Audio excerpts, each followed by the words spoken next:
Hello बच्चों, कैसे हो आप सब। तो पहली वीडियो में हम लोगों ने देखा था कि डायमेंशन और डायमेंशनल फार्मूला क्या होते हैं और उनको कैसे डायमेंशनल फार्मूलेस को कैसे हम लोग निकालते हैं। इस वीडियो में हम लोग देखेंगे कि डिफरेंट डिफरेंट जो फिजिकल क्वांटिटीज़ हैं उनका डायमेंशनल फार्मूला कैसे निकाला जाएगा। तो चलिए बिना किसी देरी के शुरू करते हैं अपने वीडियो को। तो जो सबसे पहली फिजिकल क्वांटिटी हमारे पास है वो है प्रेशर, दाब। दाब का अगर हमसे कोई पूछे विमीय सूत्र बताओ या डायमेंशनल फॉर्मूला बताओ तो कैसे निकालोगे। उसके लिए सबसे पहले हमको दाब निकालने का जो फॉर्मूला है वो फॉर्मूला हमको पता होना चाहिए, या दाब की जो परिभाषा होती है वो हमको पता होनी चाहिए। तो दाब की परिभाषा क्या होती है? Force acting per unit area is called pressure, या फिर एकांक क्षेत्रफल पर कार्य करने वाले बल को ही हम क्या कहते हैं? दाब कहते हैं। तो यहां से आपको मिलेगा प्रेशर का जो फॉर्मूला होगा P is equals to force upon हो जाएगा एरिया, और फोर्स का जो यूनिट होता है, फोर्स का जो मात्रक होता है वो क्या होता है? Kilogram metre per second square, और यहां पर एरिया का यूनिट क्या हो जाएगा? Metre square. ठीक है, इसको ऊपर ले जाइए मीटर स्क्वायर को, ये हो जाएगा किलोग्राम। मीटर का पावर पहले 1 था, ये -2 ऊपर जाएगा तो ये पावर हो जाएगी +1 और -2 मिलकर के हो जाएगा पावर -1, और यहाँ पर सेकंड का पावर हो जाएगा -2। अब आपको पता है कि किलोग्राम के लिए हम क्या लिखते हैं? कैपिटल M लिखते हैं। M की पावर कुछ नहीं है तो 1 हो जाएगी, और मीटर ये लेंथ है इसके लिए हम L लिखते हैं। L की पावर यहाँ पर -1 हो जाएगी, और S यानी टाइम के लिए कैपिटल T लिखते हैं, और T की पावर यहाँ पर हो जाएगी -2। तो जो प्रेशर का डायमेंशनल फॉर्मूला हो जाएगा m to the power 1, l to the power -1 और t टू द पावर -2। ये 1, -1 और -2 जो है ये डायमेंशन हो जाएंगे, और ये पूरा जो फॉर्मूला आपको दिख रहा है ये कहलाएगा प्रेशर का डायमेंशनल फॉर्मूला। आपने देखा कि सबसे पहले हम इस बेसिक फॉर्मूले को देख रहे हैं, फिर इसको फंडामेंटल यूनिट में चेंज कर रहे हैं। जब ये सारी फंडामेंटल यूनिट्स मिल जा रही हैं हमको, तो फिर हम उसको डायमेंशन फॉर्मूले के रूप में चेंज करके लिख दे रहे हैं। अगला हमारे पास जो है वो है इलेक्ट्रिक चार्ज या विद्युत आवेश। तो सबसे पहले हम इलेक्ट्रिक करंट की डेफिनेशन जानते हैं। क्या होती है इलेक्ट्रिक करंट की definition? Charge flowing per unit time is called electric current. किसी भी सर्किट में, किसी भी वायर में, किसी भी कंडक्टर में जो पर यूनिट टाइम में इलेक्ट्रिक करंट फ्लो होती है उसी को हम लोग कहते हैं इलेक्ट्रिक करंट। तो I बराबर हो जाएगा Q अपॉन T, जहां I है इलेक्ट्रिक करंट और Q है इलेक्ट्रिक चार्ज, और T ये जो है ये है टाइम। तो यहां से आपको क्या मिलेगा? Q इज इक्वल्स टू मिल जाएगा I इंटू T।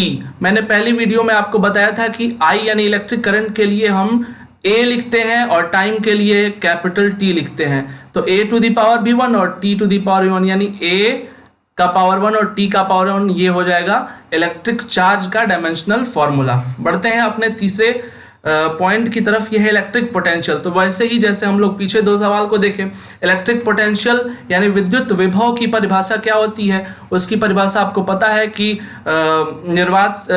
अनंत से किसी एकांक विद्युत आवेश को किसी विद्युत क्षेत्र में स्थित किसी बिंदु तक लाने में जो किया गया कार्य होता है, उसी कार्य को हम लोग कहते हैं उस पॉइंट का इलेक्ट्रिक पोटेंशियल या विद्युत विभव। तो यहां से इलेक्ट्रिक पोटेंशियल V बराबर हो जाता है W अपॉन Q, और W बराबर क्या होता है? वर्क बराबर क्या होता है? Force into displacement upon charge बराबर क्या होता है? एम्पियर।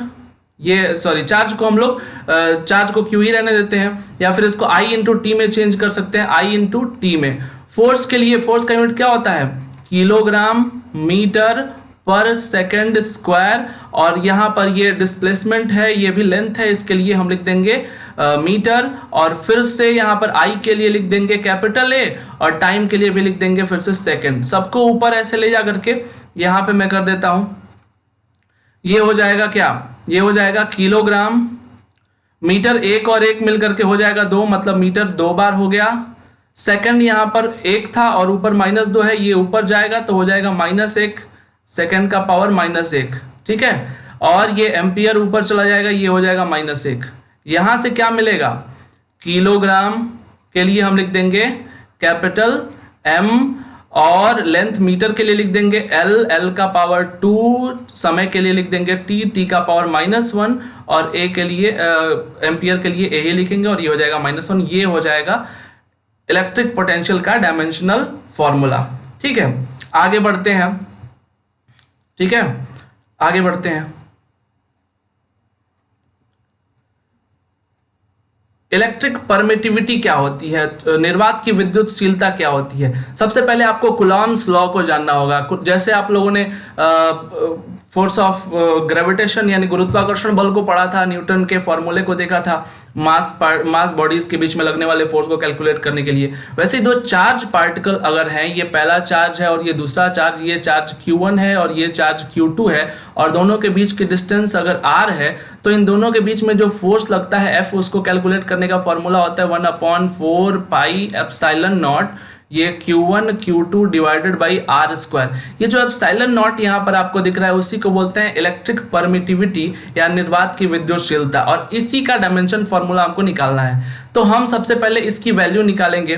कैसे निकलेगी वैल्यू, यहाँ पर आ जाएगा 1/4 पाई एप्सिलॉन नॉट की जो वैल्यू होगी वो किसके बराबर हो जाएगी, ये हो जाएगी FR square upon Q1 Q2 के बराबर हो जाएगी, या फिर केवल 4 पाई एप्सिलॉन नॉट बराबर क्या हो जाएगा, ये ऊपर कर दीजिए इसको, ये हो जाएगा Q1 Q2 divided by FR square. ठीक है, अब जो ये फॉर्मूला निकला ये 4 पाई एप्सिलॉन नॉट के इक्वल है। अब 4 पाई का तो कोई यूनिट होगा नहीं क्योंकि ये एक नंबर है, यूनिट किसकी होगी, एप्सिलॉन नॉट की, मतलब इसको मिलाकर के जो पूरा यूनिट निकलेगा वो यूनिट किसका होगा, एप्सिलॉन नॉट का यूनिट होगा। और उसी यूनिट के बेस पे हम एप्सिलॉन नॉट का जो डायमेंशनल फॉर्मूला या विमीय सूत्र है उसको भी निकाल सकते हैं। तो Q के लिए हमने क्या निकाला था, Q के लिए निकाला था हमने A का पावर 1 और T का पावर 1। ठीक है, आपको याद होगा, और ये चूंकि दो बार है या Q1 और Q2 है, तो यहाँ पर पावर आप 2 लगा दीजिए। ठीक है, और फोर्स के लिए क्या निकाला था, MLT टू दी पावर -2, ये फोर्स के लिए हमने पीछे अभी निकाला हुआ है। फिर ये R जो है वो लेंथ है, तो लेंथ 2 बार है, तो ये L का स्क्वायर हो जाएगा। अब ये स्क्वायर अंदर जाएगा तो क्या हो जाएगा, ये स्क्वायर अंदर जाएगा तो यहां से आपको मिलेगा, A का पावर 2 T का पावर 2 और नीचे फिर मिल जाएगा M L कितनी बार, 2 बार, और एक बार ये मिलकर के हो गया 3 बार, L 3 बार हो गया, और T टू दी पावर -2 हो गया। सबको ऊपर ले जाइए, ये हो जाएगा M to the power 1 L to the power, ये ऊपर M to the power -1 L, ये 3 पावर है, ऊपर जाएगा तो माइनस का 3 हो जाएगा, और ये T टू दी पावर -2 और ये -2 पर जाएगा तो +2 हो जाएगा, 2 मिलकर के 4 हो जाएंगे, T टू दी पावर हो जाएगा 4 और फिर A टू दी पावर हो जाएगा 2। ये हो जाएगा इलेक्ट्रिक परमिटिविटी या निर्वात की विद्युतशीलता का जो डायमेंशनल फॉर्मूला है वो ये हो जाएगा M to the power -1 L to the power -3 T to the power 4 और A टू दी पावर 2। ठीक है, अगला है विद्युत प्रतिरोध या इलेक्ट्रिक रेसिस्टेंस, या केवल प्रतिरोध भी इसको कह सकते हैं आप। तो जैसे कि आप लोग ओम्स लॉ जानते हैं, V = होता है I इंटू R। ठीक है, और यहां से आप निकाल सकते हैं R बराबर क्या हो जाएगा, V/I। अब यहां पर R का फॉर्मूला मिल गया आपको, फिर अभी हमने पीछे निकाला हुआ है इलेक्ट्रिक पोटेंशियल का डायमेंशनल फॉर्मूला, और फिर आपको लेंथ का भी डायमेंशनल फॉर्मूला पता है। दोनों के डायमेंशनल फॉर्मूले को रखिए और आप आसानी से इसको कैलकुलेट कर सकते हैं। मैं अगला है घनत्व। घनत्व का अगर आपको विमीय सूत्र निकालना है तो उसके लिए हमको क्या चाहिए, घनत्व का फॉर्मूला पता होना चाहिए, डेंसिटी का फॉर्मूला पता होना चाहिए। और डेंसिटी का फॉर्मूला क्या होता है, मास अपॉन वॉल्यूम।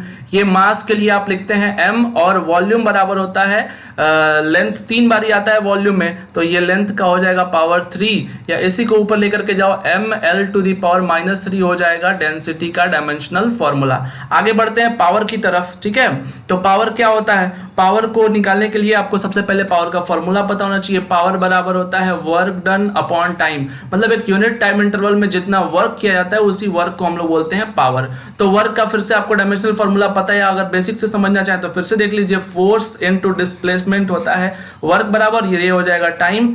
फोर्स के लिए लिखते हैं हम क्या, किलोग्राम मीटर सेकंड का पावर -2, और ये डिस्प्लेसमेंट के लिए लिख देंगे फिर से मीटर, और समय के लिए फिर से यहाँ पर लिख देंगे सेकंड। ऊपर ले जाओ सारी चीजों को, ये हो जाएगा किलोग्राम मीटर कितनी बार आया, 2 बार आया, मीटर 2 बार लिख दो। सेकंड ये ऊपर जाएगा तो फिर से एक बार ये ऊपर जाएगा तो फिर ये भी माइनस में हो जाएगा, माइनस में 2 और माइनस में 1 मिलकर के माइनस में 3 हो जाएंगे, या ये हो जाएगा सेकंड का पावर -3। और सबका डायमेंशनल फॉर्मूला लिखने के लिए किलोग्राम के जगह पे m, मीटर के जगह पे l का पावर 2 और ये t का पावर -3, ये ml² t का पावर -3 हो जाएगा पावर का डायमेंशनल फॉर्मूला। अगला है मोमेंट ऑफ इनर्शिया यानी जड़त्व आघूर्ण का जो हमको निकालना है डायमेंशनल फॉर्मूला। तो इसका फॉर्मूला होता है जड़त्व आघूर्ण को कैलकुलेट करने का, I बराबर होता है मास यानी m इंटू परपेंडिकुलर डिस्टेंस, या इसको d भी केवल परपेंडिकुलर डिस्टेंस का स्क्वायर, ठीक है, md² या mr² जो भी आप कहना चाहें।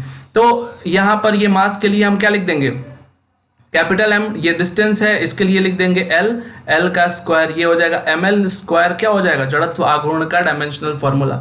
आगे बढ़ते हैं, प्लैंक कांस्टेंट को देखते हैं। तो प्लैंक ने एक जो फोटोन पार्टिकल्स होते हैं, फोटोन की एनर्जी को कैलकुलेट करने के लिए एक फॉर्मूला दिया था, वो फॉर्मूला था E = h/ν, जहां h जो है वो प्लैंक कांस्टेंट है और न्यू को हम बोलते हैं फ्रीक्वेंसी। अब आप पूछेंगे फ्रीक्वेंसी क्या होती है, तो फ्रीक्वेंसी जो होती है वो टाइम पीरियड की रेसिप्रोकल यानी विलोम होती है, उल्टी होती है, ठीक है। तो न्यू बराबर होता है 1/t, ठीक है, या न्यू की अगर आप यूनिट लिखना चाहें तो ये टाइम के यूनिट का रेसिप्रोकल हो जाएगा या हो जाएगा पर सेकंड, ठीक है। तो यहां से आप अगर निकालना चाहें प्लैंक कांस्टेंट की वैल्यू तो h बराबर क्या हो जाएगा, E/ν, और E का आप जानते हैं यूनिट क्या होता है एनर्जी का, एनर्जी जो होती है वर्क के यूनिट के बराबर होती है। एनर्जी का फॉर्मूला क्या हो जाएगा, यहाँ से अगर वर्क बराबर क्या होता है, वर्क बराबर होता है फोर्स इनटू डिस्प्लेसमेंट, तो ये फोर्स के लिए आप लिख देंगे किलोग्राम मीटर सेकंड का पावर -2, और इसके लिए एक बार और मीटर, ये हो जाएगा पूरा यूनिट किसका, एनर्जी के लिए। और V जो है ये न्यू है, ये V नहीं है, न्यू है, और न्यू के लिए यूनिट क्या हो जाएगा, सेकंड का पावर -1। फिर सबको ऊपर ले जाओ, ये हो जाएगा किलोग्राम मीटर का पावर 2 और सेकंड ये -2, और ये ऊपर जाएगा तो +1 हो जाएगा, -2 और +1 मिलकर के क्या हो जाएंगे, -1, ये हो जाएगा सेकंड का पावर -1। ये यहां से डायमेंशनल फॉर्मूला निकल करके आएगा ml² t का पावर -1, ठीक है। इस तरह से हम इसका भी डायमेंशनल फॉर्मूला निकाल लेंगे।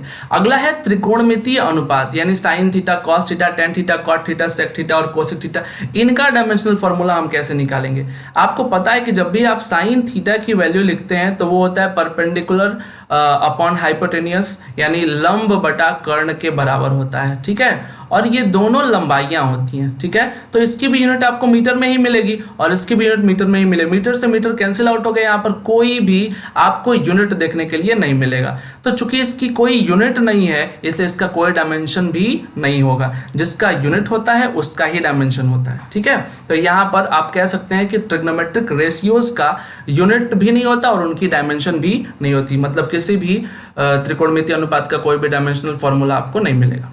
आगे है एंगल, कोण।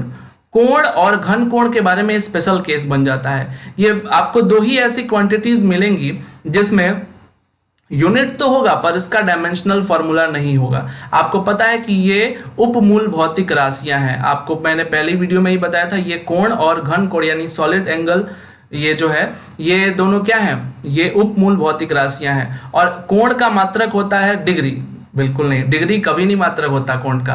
कोण का मात्रक होता है रेडियन, ठीक है। और इसका मात्रक क्या हो जाएगा, रेडियन। और इसका मात्रक होता है स्टेरेडियन। इन दोनों के मात्रक तो होते हैं पर इन दोनों का कोई डायमेंशन यानी वीमा दोनों की नहीं होती है। दोनों के मात्रक यानी यूनिट्स होंगे लेकिन इनका कोई भी डायमेंशन नहीं होगा। तो आशा करता हूं ये वीडियो आपको पसंद आई होगी। आगे हम इस पे और चर्चा करेंगे। इस चैप्टर में और भी काफी सारी चीजें बची हुई हैं, उसके लिए अलग वीडियो आएगी। थैंक यू सो मच यहाँ तक वीडियो को देखने के लिए। और अगर आपने यहाँ तक वीडियो को देख लिया है तो वीडियो को लाइक करिए, चैनल को सब्सक्राइब करिए और जहाँ तक मन करे इसको शेयर भी कर सकते हैं आप लोग।